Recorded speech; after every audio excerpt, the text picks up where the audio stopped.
Samantala si Vice President Sara Duterte, hindi pa rin umano kinikilala ang jurisdiksyon ng impeachment court kahit sinagot na ang summons. Brigada Haji Caaminio, ibrigada mo! Brigada Live Report.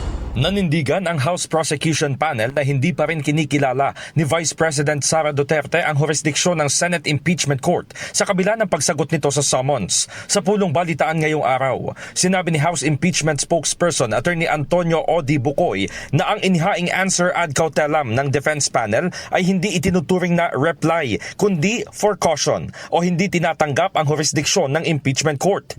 Iginiit ni Bukoy na sa halip na direktang sagutin ang nilalaman ng 7 articles of impeachment, napunta sa technicalities at procedural lapses ang itinugon ng kampo ni Duterte.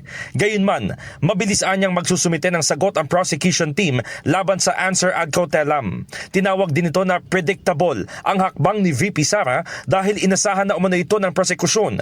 Ngunit, kinwestiyon niya kung bakit sinagot pa rin ang summons kung nais na ipabasura ang impeachment case.